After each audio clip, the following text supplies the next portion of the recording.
Okay, we're in the afternoon session now. We have just had lunch, and I'm prowling around the exhibit hall, and I've come to my friends at Renewable Nutrients.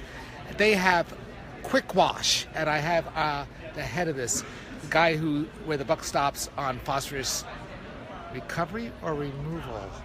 I see. This is why I need some help.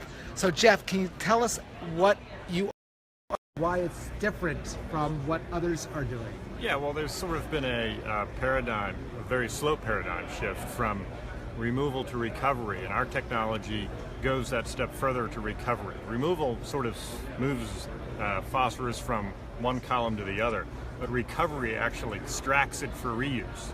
And the challenge here is to be able to do that on something that's scalable, small, large systems, and to be able to provide a product that's usable in multiple places. And that's what we're working on.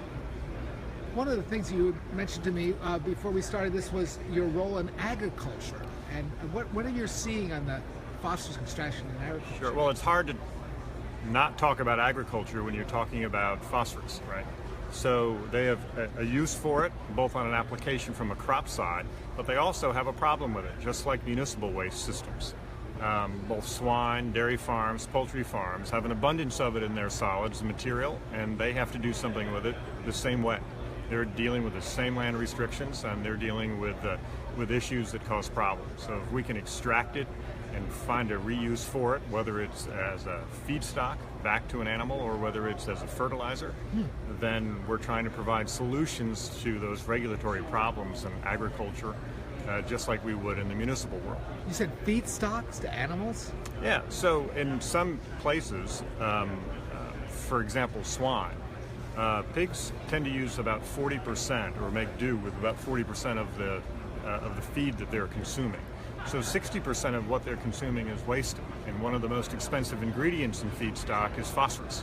So if you can recover it and reuse it back in the form of calcium phosphate, which they need, both calcium and phosphorus, if we can put that back into the front end, then we're recovering and reusing something that they're wasting in a big way. Isn't that crazy? So here you are, Renewable Nutrients, and they can find you on the internet? Yep, renewablenutrients.com or quickwash.com will get you to the same place, and you can learn about our technology and the applications for the products. Okay, well, thanks a lot, Jeff. Great, thanks, Bill.